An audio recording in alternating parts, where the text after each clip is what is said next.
আসসালামু আলাইকুম। আমরা গত ক্লাসে হিরো সেকশনের জন্য ওয়্যারফ্রেম ক্রিয়েট করা শিখেছিলাম।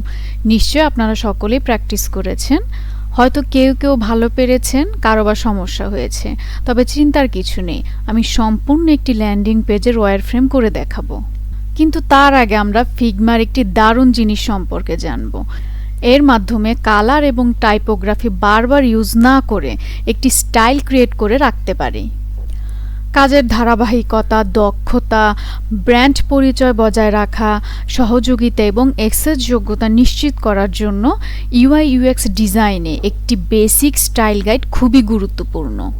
হতে পারে সেটা কালার স্টাইল গাইড বা টাইপোগ্রাফি স্টাইল গাইড।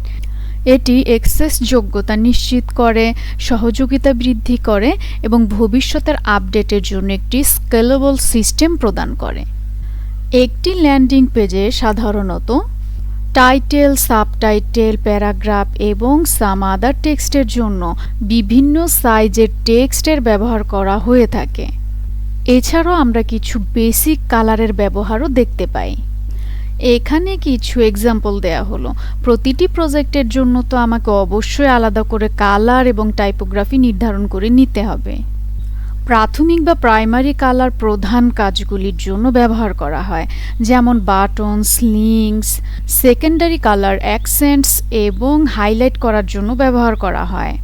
মেইন ব্যাকগ্রাউন্ডের জন্য কালার থাকবে, সারফেস কালার থাকবে কার্ড এবং কন্টেইনার্সের জন্য। আমার মেইন টেক্সট কালার থাকবে, মিউটেড টেক্সট কালার থাকবে সাবটেক্সট এবং ক্যাপশনের জন্য, ইরর কালার ইরর মেসেজেস এবং অ্যালার্টসের জন্য। এছাড়াও আমি আমার ল্যান্ডিং পেজে কয়টি টাইপফেস এবং ফন্ট ফ্যামিলি ব্যবহার করতে চাই সেটাও নির্ধারণ করে নিতে হবে। তবে 2 থেকে 3টি টাইপফেসের বেশি ব্যবহার করা মোটেও উচিত নয়। মূল বিষয় হলো ব্যবহারকারীকে অতিরিক্ত চাপ না দিয়ে ধারাবাহিকতা এবং শ্রেণীবিন্যাস নিশ্চিত করা। অনেক বেশি টাইপফেস ডিজাইনকে অগোছালো এবং অপ্রফেশনাল দেখাতে পারে। আমি মডার্ন এবং ক্লিন লুকের জন্য সান্স সেরিফ টাইপফেস ব্যবহার করতে পারি, যেমন ইন্টার অথবা রোবোটো। আচ্ছা, এখানে নতুন একটি শব্দ এসে পড়লো, সান্স সেরিফ। সান্স সেরিফ বা সেরিফ আসলে কি? সেরিফ ফন্টগুলিতে প্রতিটি অক্ষরের শেষে ছোট ছোট ডেকোরেটিভ স্ট্রোক থাকে, যাকে সেরিফস বলা হয়। আমি এখানে একটি শব্দ লিখলাম, হ্যাপি ডিজাইনিং।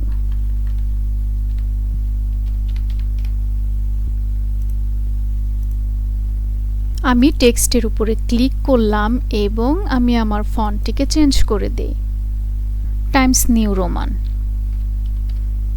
চলে এসেছে। আপনারা দেখতে পাচ্ছেন প্রতিটি লেটারের নিচে কিছু ডেকোরেটিভ স্ট্রোক রয়েছে। এগুলোকে আসলে সেরিফস বলা হয়। সেরিফস টাইপফেসগুলোর মধ্যে রয়েছে জর্জিয়া, গারমন্ট, টাইমস নিউ রোমান ইত্যাদি। সেরিফস ফন্ট কখন ব্যবহার করবেন? সাধারণত প্রবন্ধ, বই, ফর্মাল ডকুমেন্টস এবং সংবাদপত্রের মতো মুদ্রিত উপকরণগুলিতে আরও ভালো পঠনযোগ্যতার জন্য সেরিফস ব্যবহৃত হয়, কারণ সেরিফগুলি লাইন বরাবর চোখকে নির্দেশিত করতে সাহায্য করে এবং ডিজাইনে একটি ক্লাসিক, মার্জিত এবং বিশ্বাসযোগ্যতার অনুভূতি দেয়। এবং সান্স সেরিফ টাইপফেসগুলিতে অক্ষরের শেষে ডেকোরেটিভ বা আলংকারিক স্ট্রোক থাকে না। সেন্সের অর্থ ফরাসি ভাষায় ছাড়া। এগুলি পরিষ্কার, আধুনিক এবং মিনিমালিস্ট হয়ে থাকে। সাধারণত ডিজিটাল ইন্টারফেসে যেমন ওয়েবসাইট, অ্যাপ ডিজাইনে ব্যবহৃত হয়, কারণ সান্স সেরিফ স্ক্রিনে পড়া সহজ। সান্স সেরিফ টাইপফেসগুলোর মধ্যে রয়েছে এরিয়াল, হেলভেটিকা, রোবোটো, ইন্টার ইত্যাদি। সান্স সেরিফ কখন ব্যবহার করবেন? ডিজিটাল ইন্টারফেস এবং শর্ট টেক্সট, হেডলাইন্স বা বাটনসের মতো ছোট লেখার জন্য। একটি মডার্ন, ফ্রেন্ডলি এবং ক্লিন লুক তৈরি করতে সান্স সেরিফ ব্যবহার করতে পারেন। এবং টেক্সট হাইরার্কির জন্য যে সকল ইনফরমেশন খুবই গুরুত্বপূর্ণ সেক্ষেত্রে জোর দেওয়ার জন্য বোল্ড, সাবহেডিংয়ের জন্য মিডিয়াম এবং বডি টেক্সটের জন্য রেগুলার ব্যবহার করা ভালো। এবং ভালো পঠনযোগ্যতার জন্য পর্যাপ্ত লাইন হাইট দিতে ভুলবেন না। এখন আমাদের যা করতে হবে, কালার এবং টেক্সটগুলোকে সাজিয়ে ফেলতে হবে যেন আমরা খুব সহজেই এগুলোকে স্টাইল ইনক্লুড করতে পারি। প্রথমে আমি কালারগুলোকে সাজিয়ে নিচ্ছি।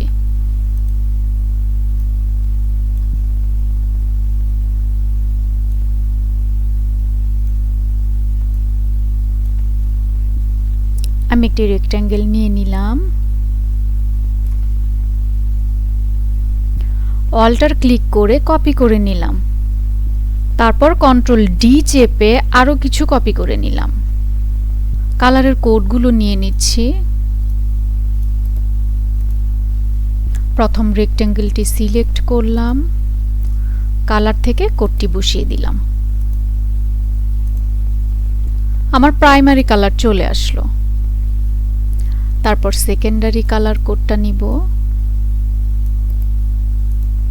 সিলেক্ট করব, কোডটি বসিয়ে দিব। ব্যাকগ্রাউন্ড কালার,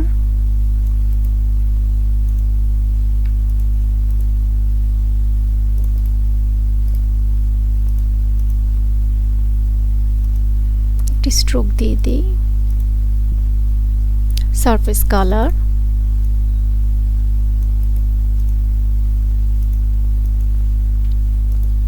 কোডটি পেস্ট করে দিলাম। টেক্সট কালার,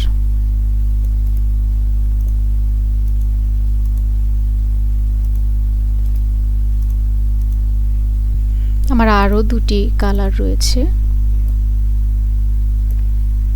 মিউটেড কালার কোডটি নিব,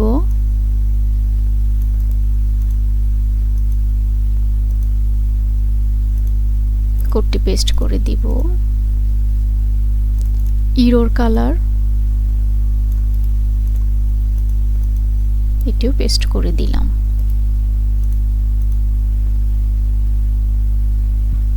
আমার সবগুলো কালার নেওয়া হয়ে গেছে।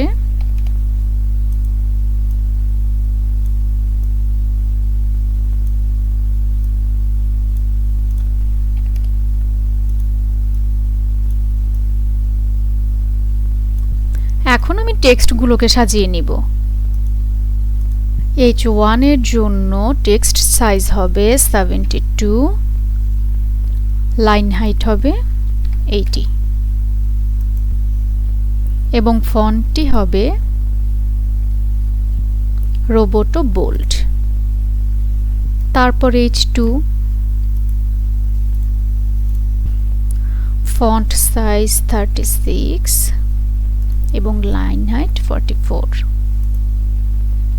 এটি হবে মিডিয়াম। তারপর H3,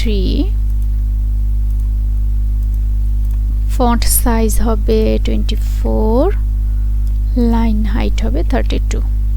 তারপর বডি টেক্সটের জন্য ফন্ট সাইজ হবে 16, লাইন হাইট হবে 24। এটি হবে রেগুলার। স্মল টেক্সটের জন্য টেক্সট সাইজ হবে 14, লাইন হাইট হবে 20। ক্যাপশনের জন্য টেক্সট সাইজ হবে 12, লাইন হাইট হবে 16।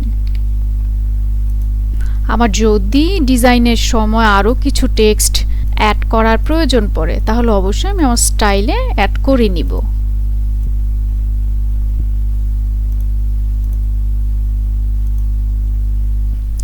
এখন আমরা কালার এবং টেক্সটগুলো স্টাইলে অ্যাড করব।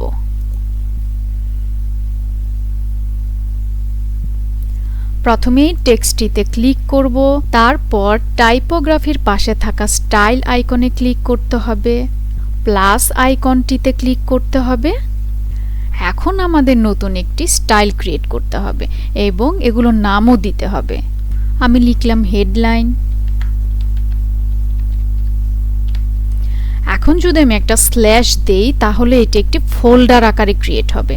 আমি কিবোর্ড থেকে স্ল্যাশ দিলাম, তারপর লিখলাম H1। আমি টেক্সটটিকে কপি করে নিলাম, দেন ক্রিয়েট স্টাইল। তারপরের টেক্সটটিতে ক্লিক করলাম, স্টাইলে গেলাম, প্লাস আইকনে ক্লিক করলাম, কপি করা টেক্সট এখানে পেস্ট করে দিলাম। 1 এর পরিবর্তে আমি দিয়ে দিলাম 2। Create style. তারপরের টেক্সটটিতে ক্লিক করলাম, অ্যাপ্লাই স্টাইলসে গেলাম, প্লাস আইকনে ক্লিক করলাম, কপি করা টেক্সটটি পেস্ট করে দিলাম। 1 এর পরিবর্তে লিখলাম 3। Create style.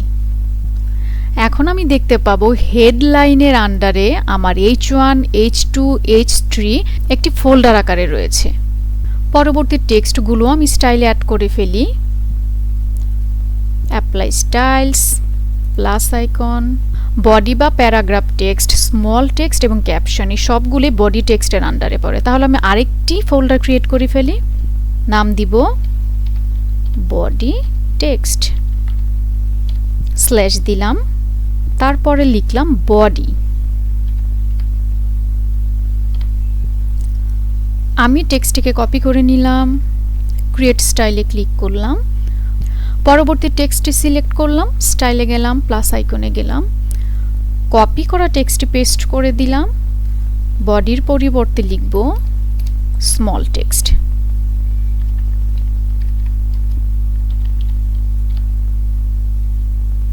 Create style. পরবর্তী টেক্সটটিতে ক্লিক করলাম, স্টাইলে গেলাম, প্লাস আইকনে ক্লিক করলাম, কপি করা টেক্সটটি পেস্ট করে দিলাম, এখানে লিখলাম ক্যাপশন। Create style. তাহলে আমরা দেখতে পাচ্ছি ফিগমা একটি ফোল্ডারে একাধিক স্টাইল সংরক্ষণ করা যায়। এর ফলে আমরা দ্রুত স্টাইলগুলি খুঁজে বের করতে পারবো এবং প্রয়োগ করতে পারবো। তাহলে এখন কালারগুলিকে স্টাইলে অ্যাড করা যাক। আমি কালারে ক্লিক করলাম, ফিলের ডান পাশে স্টাইল আইকনে ক্লিক করলাম, প্লাস আইকনে ক্লিক করলাম, নাম দিলাম প্রাইমারি কালার।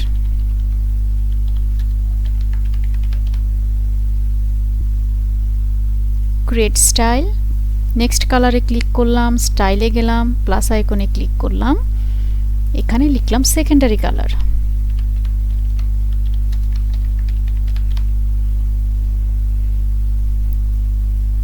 Create style. তারপর রয়েছে ব্যাকগ্রাউন্ড কালার, স্টাইলে গেলাম, প্লাস আইকনে ক্লিক করলাম, নাম দিলাম ব্যাকগ্রাউন্ড কালার।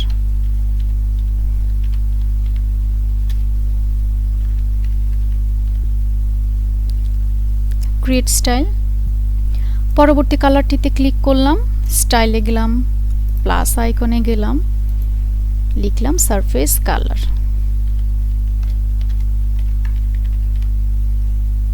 Create style. তারপর রয়েছে আমার টেক্সট কালার, স্টাইলে গেলাম, প্লাস আইকনে ক্লিক করলাম, এখানে লিখলাম টেক্সট কালার। Create style. পরবর্তী কালারে গেলাম, স্টাইল থেকে প্লাস আইকনে ক্লিক করলাম এবং এর নাম দিলাম muted text colour.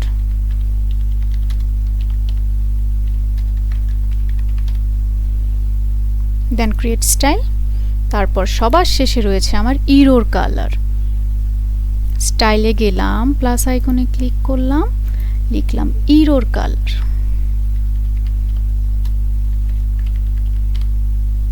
Create style. আমার সবগুলো কালার স্টাইল গাইডে উঠানো হয়ে গেল। টাইপোগ্রাফি এবং কালার স্টাইলে অন্তর্ভুক্ত করা হয়ে গেল। ইনশাআল্লাহ নেক্সট ক্লাসে আমরা চেষ্টা করব এই স্টাইলটিকেই কাজে লাগিয়ে একটি সম্পূর্ণ ল্যান্ডিং পেজের ওয়্যারফ্রেম তৈরি করার জন্য। আজকের ক্লাসটি তাহলে এখানেই শেষ করছি। আসসালামু আলাইকুম।